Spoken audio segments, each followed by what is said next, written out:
नमस्कार, मैं सविता रानी इस समय पंजाबी कॉलोनी में मौजूद हूँ, जहाँ पे कि परसों रात को वारदात हुई है। ज्ञात 3 व्यक्तियों के द्वारा यहाँ पर इस घर में घुस के यहाँ पर गोलियाँ चलाई गई हैं, जो कि छत पे जाके टकराई है गोली। जैसा कि पुलिस यहाँ पर कहाँ से हथियार लाए जा रहे हैं और कौन हथियार लेकर इनको दे रहा है, यहाँ पे कौन इनकी यहाँ पे रेकी करता है, किस तरह से ये लोगों के घर में घुस जाते हैं। इतना इनके अंदर आतंकवाद इतना बढ़ गया है कि इन्हें डर नहीं लगता, इन्हें भय नहीं है शासन प्रशासन से, जो ये लोगों के घर में घुस के वारदातें कर रहे हैं।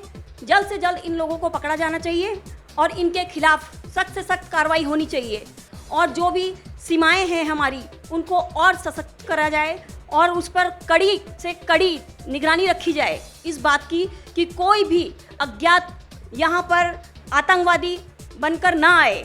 जो भी है यहाँ पर अच्छी तरह से उसका निरीक्षण हो, उसको देखा जाए, तब उस व्यक्ति को यहाँ पर पनाह दी जाए, यहाँ पर अंदर आने दिया जाए सीमाओं से, नहीं तो उस व्यक्ति को अंदर ना आने दिया जाए। क्योंकि इस तरह से यहाँ पे विकास नगर में जो कि इतना शांति का माहौल था, यहाँ कुछ महीने पहले, अभी तक बहुत शांति है, यहाँ पे कभी कोई वारदात नहीं हुई, लेकिन 1-2 महीने से लगातार 4-5 वारदात हो चुकी है यहाँ पर। कभी किसी का मर्डर कर दिया जाता है, कभी किसी का हत्याएं कर दी जाती हैं, किसी को चक्कू घोंप दिया जाता है। आए दिन यहाँ वारदातें बढ़ रही हैं। तो इस आतंकवाद को रोकने के लिए सख्त से सख्त कार्रवाई करी जाए और इनको न्याय दिलाया जाए। धन्यवाद।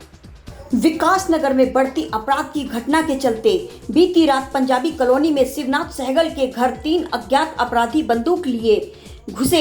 एक गोली हवा में चलाई, दूसरी शिवनाथ की बहन की करपटी पर रखी।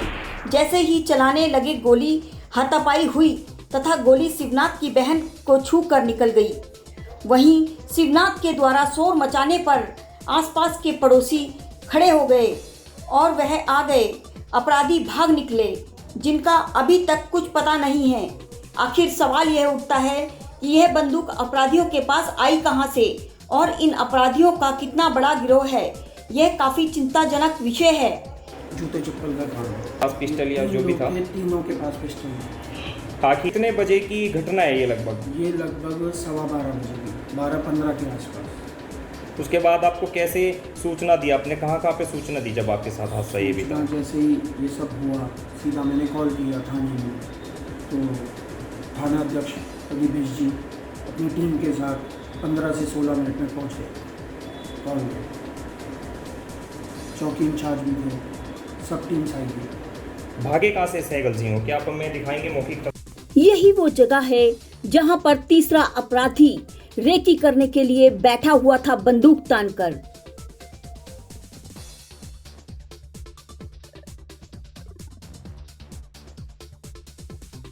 ये क्या डोर लॉक था या फिर खुला था ये?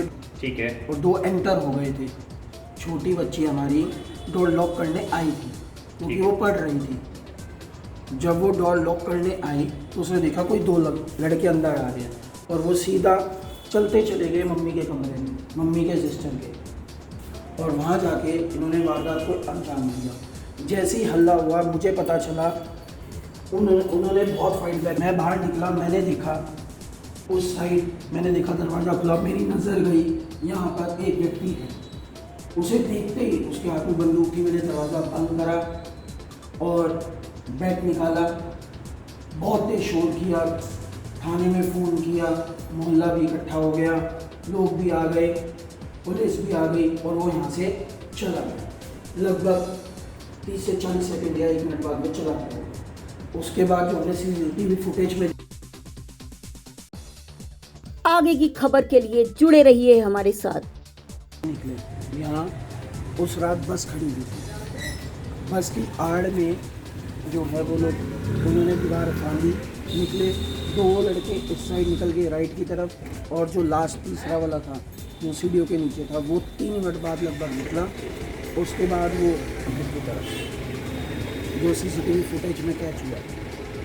तो भी कुछ आप इस पे फुटेज निकाल रहे हैं, उन्हें ट्रेस करने की कोशिश कर रहे हैं। कुछ आपसी रंजिश आपकी है सहगल जी पहले से? किसी के साथ कोई आपसी रंजिश नहीं है। तो वो किस मोटिव से यहाँ पे आए थे? क्या ये लूटपाट के मोटिव से या फिर जान से मारने के इरादे से? लगता तो है कि लूटपाट के मोटिव से आए थे। अगर हाथापाई ना होती उनके साथ और हम लोग शोर ना मचाते तो शायद लूटपाट और कुछ बड़ा भी हो सकता था हम सबके साथ। तो कुछ लूट के गए हो, लूट कुछ के लेके नहीं गए? क्योंकि इतना उन्हें मौका नहीं मिला। 2 से ढाई मिनट की वारदात है और वो लोग भाग गए। कितनी फायरिंग की कम से कम उन्होंने 2 सहगल फायरिंग जी? की। तो आप देख सकते हैं यहाँ पर विकास आगे की खबर के लिए जुड़े रहिए।